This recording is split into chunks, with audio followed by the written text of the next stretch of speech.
हम आगे बढ़ा रहे, बच्चे अपना प्रोग्राम शुरू करें। अस्सलामुअलैकुम वरहमतुल्लाहि वबरकातुहू। वालेकुम अस्सलाम वरहमतुल्लाहि वबरकातुहू। भाई अभी रात के 11 बज रहे हैं, इस वक्त आप कहाँ जा रहे हो? जाने देने भाई, मैं तो नसीबी पुतल है। ये मेरे अप्पा की दवा लेने जा रहा हूँ। क्या बताऊँ, ये तो मेरे अप्पा की रोज के लग रहे हैं, कबर नाम की तो चीज ही नहीं है। ओ हीरो, चलने भैया, अपना टाइम तो हो गया, बस इसके बाद अपना एग्जाम है। भैया तेरे बिना तो मेरी मुश्किल हो जाएगी। बाकी शोएब उस्मान की बॉलिंग तो तेरे को खबर है। जाने देने यार, मेरा तो सारा मूड ही खराब हो गया। ये टेंशन तेरे वहाँ भी है क्या? कौन सा? मेरे तो माँ बाप के कामकाज पूरे नहीं होते। हाँ यार, मेरे यहाँ भी है, लेकिन मैं तो सुनता ही नहीं हूँ। जैसे वो किसको कहते हैं, अपने कई निवड़े थोड़ी के इनके काम ही करते रहेंगे। इसलिए मैं तो कहता हूँ ऐसे टेंशन पालने की नहीं। क्या हुआ मेरे दोस्त, कौन सा टेंशन नहीं पालना चाहिए? और क्यों आज तेरे मुंह पर गुस्सा देख रहा हूँ? अरे यार, इसने माँ बाप के काम की बात निकाली, इसलिए थोड़ा गुस्सा आ गया। अरे मेरे दोस्त, मैंने तो एक मौलाना के बयान में सुना था कि माँ बाप की नाफरमानी करने वालों पर कुरान पाक में 3 जगह लानत आई है। तब से तो मैं कुछ बोलता ही नहीं हूँ। भाई मैं भी सब कुछ जानता हूँ, पर मेरी हालत तो सूदी बच्चे सुपारी। मेरी बीवी के साथ तो मैं अम्मी की बनती ही नहीं है। जब भी मैं घर में दाखिल होता हूँ तो मेरे अम्मा का तो मुंह 5 तेरे काट हो गए, और उनकी जुबान पे तो एक ही बात, तू तेरी बीवी की सुनेगा। माँ तो जैसे मर गई, खबर नहीं इसकी बीवी ने कुछ गोल गोल के पिला दिया, माथे ने उसको अंदाज बना दिया। उसके बाद तो तेरी बीवी तुझे अच्छा खाना वाना गरम करके देती होगी। क्या दोपहर का खाना गरम गरम देती होगी? बल्कि जो खाने का होता है वो भी हराम हो जाता है। क्योंकि मैं लेते ही रूम में जाता हूँ तो उसका मुँह तो खरबूजा जैसा फुलेला होता है कि मैं क्या बताऊँ। और फिर मैं मजा करो तो ओवरफ्लोर हो जाता है, और फिर विनोद जी की गोलियां चालू हो जाए, यानी उसकी जुबान चालू हो जाए, रुकने का नाम ही नहीं लेती। निजामुद्दीन, अरे दोस्त तू सामान लेके किधर जा रहा है? जाने दे दोस्त, मैं अलग भाई के घर में रहने जा रहा हूँ। अल्लाह खैर करे, ये भी भारत पाकिस्तान की सरहद से आया है। लगता है भाई भी रोज की माँ बीवी की जंग से कंटाल गया है। हाँ यार, मेरी माँ मेरी बीवी से लड़ाई करते हैं।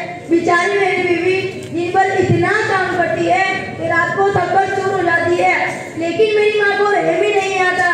बस लड़ने से फुर्सत मिले तो न, इसके लिए हमने फैसला किया कि अलग रहने चले जाओ, ताकि सुकून से रह तो सके। बस यार बस, अब अपने वो मौलाना से पूछे, जैसे आप बीवी को ताबे करने का तावीज बनाते हो, तो क्या माँ को भी ताबे करने का कोई तावीज हो तो जल्दी हम सबको बना दो।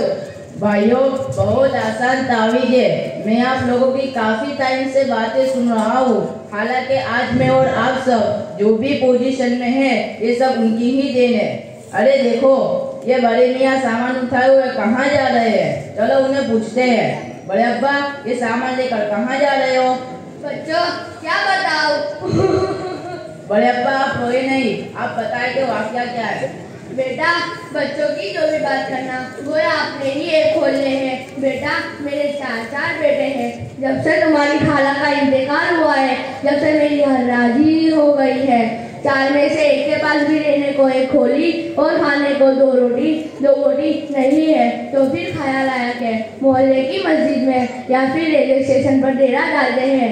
आते जाते लोग कम से कम खाने पीने का बंदो इंतजाम कर ही देंगे।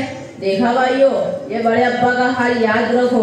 इनके बेटों की किस्मत को दाग लग सकता है, क्योंकि हमने अपने बड़ों से सुना है कि अल्लाह की तरफ से बहुत सी मेहरबानियाँ औलाद पर माँ बाप की बरकत से होती है, और बहुत सी आफत और बलिया से हिफाजत माँ बाप की वजह से होती है। इसलिए औलाद को चाहिए कि माँ बाप के न होने से मकान, दुकान, बैंक बैलेंस के लिए नहीं रोना चाहिए, बल्कि अब उनके न होने से जो उनकी वजह से रहमतें, बरकतें और मेहरबानियाँ मिलती थी वो अब ना मिलेगी। और इतना ही नहीं, बल्कि बहुत सी आफतें और मुसीबतें जो उनकी बरकत से रुकी थी वो अब ना रुकेगी।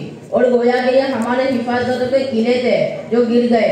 आइए, ये तो एक बात थी जो मैंने कही। अब हमारे मुफ्ती साहब से भी कुरान और हदीस में माँ बाप की फजीलत, अजमत, अदब और एहतराम आया है, उसको भी हम मुफ्ती साहब से सुनते हैं। अस्सलामु अलैकुम मुफ्ती साहब। वालेकुम सलाम व रहमतुल्लाहि व बरकातुहू। जी खैरियत से हो? हाँ मुफ्ती साहब खैरियत। हम बहुत परेशान हैं, हमें परेशानियों से निकाल है। अरे कौन सी परेशानी? आप लोग तो वाकई में बहुत परेशान लग रहे हो। हाँ मुफ्ती साहब, वाकई में हम बहुत परेशान हैं। वो परेशानी भी और कोई नहीं बल्कि हमारे माँ बाप है। इन्ना लिल्लाहि व इन्ना इलैहि राजिऊन। क्या माँ बाप आपके परेशानी है? तौबा तौबा, अस्तगफिरुल्लाह। ये माँ बाप जिसका मर्तबा अल्लाह और उसके रसूल सल्लल्लाहु अलैहि वसल्लम के बाद सबसे बड़ा है। और यही नहीं, अल्लाह ने कुरान पाक में बंदों के हुकूक बयान किए, तो सबसे पहले माँ बाप के हुकूक बयान किए और हमें हुक्म दिया कि हम उन दोनों यानी माँ बाप के हिकमत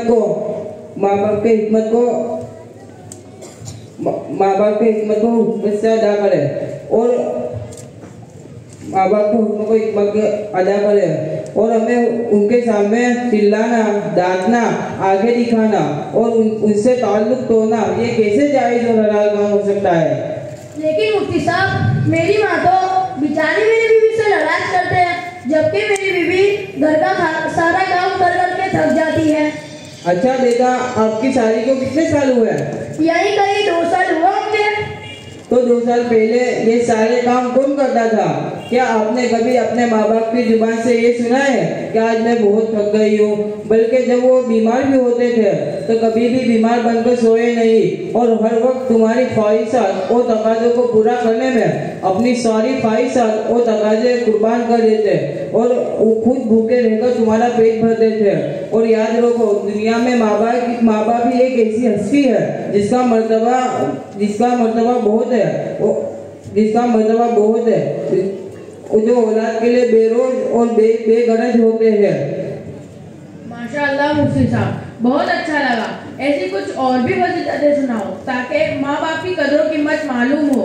ठीक है, तो सुनिए, आप सल्लल्लाहु अलैहि वसल्लम ने माँ बाप की खिदमत करने वालों को क्या इनाम बताया?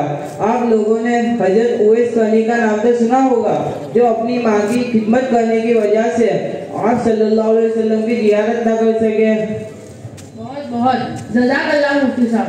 लेकिन मैंने तो सुना है कि मुफ्ती साहब ऐसे तारीफ बना देते हैं कि जैसे माँ बाप और बीवी में लड़ाई होती ही नहीं, इसलिए हम सबको भी एक तारीफ बना दो।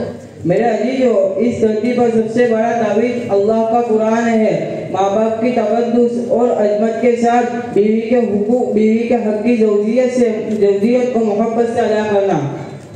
हाँ मुफ्ती साहब, मेरी बीवी यही कहती है कि तुम्हारी जिम्मेदारी है कि रोटी, कपड़ा और मकान का इंतजाम करना और तुम्हारे माँ बाप की खिदमत करना। मेरी कोई जिम्मेदारी नहीं। जब ये बात आती है तो मेरी तो गेड़ी सोच जाती है कि क्या जवाब दूं। बहुत आसान। वो कैसे? देखिए, आप अपनी बीवी से ये कहिए कि ये मकान तेरा है और तेरा हक है इस पर, और जो तेरा हक है और ये तू तेरे हक के साथ खुश रहे और मैं दूसरा मकान लेके एक ऐसी बीवी के साथ रहूंगा जो मेरी माँ की खिदमत के साथ साथ उनके साथ रहने में बहुत खुश होगी। अच्छा, अब मैं चलता हूँ क्योंकि मेरे को मदरसा हिफ्जुल इस्लाम के जलसा है, मुझे वहाँ जाना है। आप लोग भी मेरे साथ चलो, इंशाल्लाह बहुत फायदा होगा।